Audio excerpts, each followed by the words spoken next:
Where's Kevin? Where's Kevin? Where's Kevin?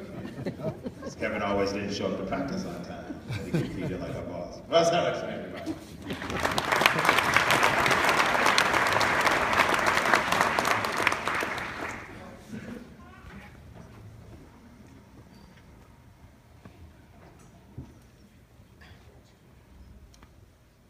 Kevin's death was quite a shock to the Hellickson family, who all looked at him like a son or a brother.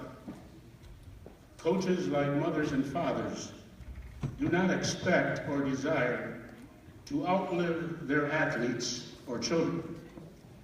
We mourn his passing, and in particular express our deepest condolences to the entire family. Great athletes are rare. Great men are rare. We are all measured in life by what we do, but more so by the way we do it. And some stand taller than the rest. Their ability resonates so boldly, and their skills are so extreme and impressive that they elicit awe, even in their peers and adversaries. That was Kevin Randleman. Kevin could run a sub 4.3 40-yard dash. He had a 38-inch plus vertical jump. Whether it was a bench press or a squat, the loaded bar would bend and bow, waiting for Kevin to train with him. But Kevin's Herculean stature was matched by his demeanor. Kevin was one of the hardest working athletes I ever coached. His heart was bigger than his biceps. He impressed many by how he performed, but he impressed me so much more by how he practiced. Kevin possessed a powerful build, but an even more powerful drive and work ethic. He consistently demonstrated to his teammates that there is nothing in the world more powerful than example. For Kevin, the impossible was simply the untried. Kevin showed me many times that the key to meaningful achievement is in demanding of yourself rather than demanding of life. I am one of so many who is proud to say that Kevin won my respect, my gratitude, and my enduring friendship. I do not know how many people besides Ohio State offered Kevin a scholarship when he came out of high school.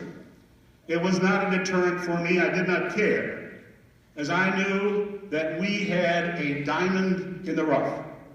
I remember when I visited him at Jackie Collins' home here in Sandusky, how excited he was about a new singlet that I had designed for the next season.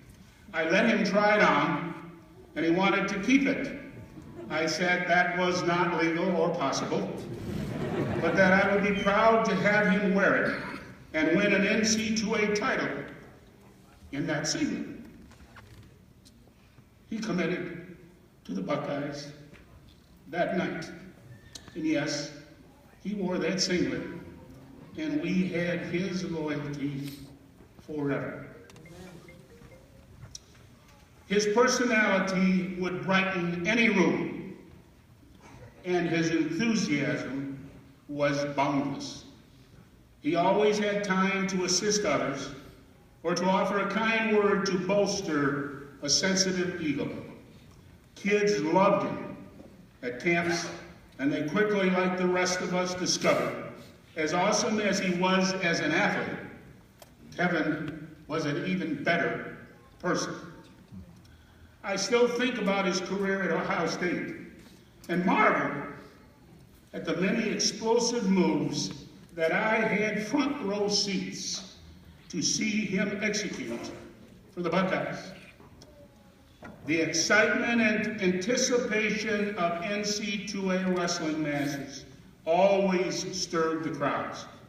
Kevin's dynamic and explosive style generated fans across the nation. Though the story has been told and retold many times, and often wrongly, one of my most enduring and dramatic memories of Kevin occurred on the way to his second NC2A title in 1993. In practice several days before traveling to the Nationals, Kevin was injured. His practices with teammate and also 1993 champ Rex Holman were legendary and intense. During a flurry of action toward the end of practice, Rex landed on Kevin's head and dislocated both sides of Kevin's jaw.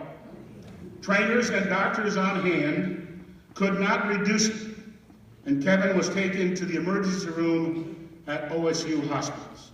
There, after over an hour, they reduced the jaw, and doctors on hand agreed that it was too dangerous to even think about competition or practice for several weeks. They sat down with me and explained the nerve-damaging consequences of further injury. They recommended I not allow him to compete. Kevin would have none of it. He was adamant that he would wrestle. He mumbled through closed and swollen mouth and cheeks. "It is my career, my life, my choice." Of course he wrestled. And wouldn't you know it, in the middle of one of his early NC2A matches, Kevin dislocated one side of his jaw again. Nobody was able to reduce it, and injury time was running out. What happened next is etched into my mind for all time.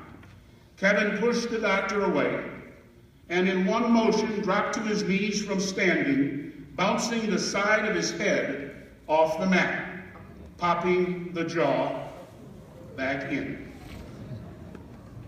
And the rest, as they say, is history. Kevin won his second NC2A title the next day. You measure a man by the opposition it takes to discourage him. I produced year-end highlight films every year that I coached. And I named our 1992 video, "Keep On Believing." Kevin's first national title run was featured in it. For almost 23 years after college, Kevin always greeted me and always left me with these words: "Keep on believing, baby." Well, back at you, Kevin. And thanks for making believers out of all of us. We will miss you, Kevin, and we love you.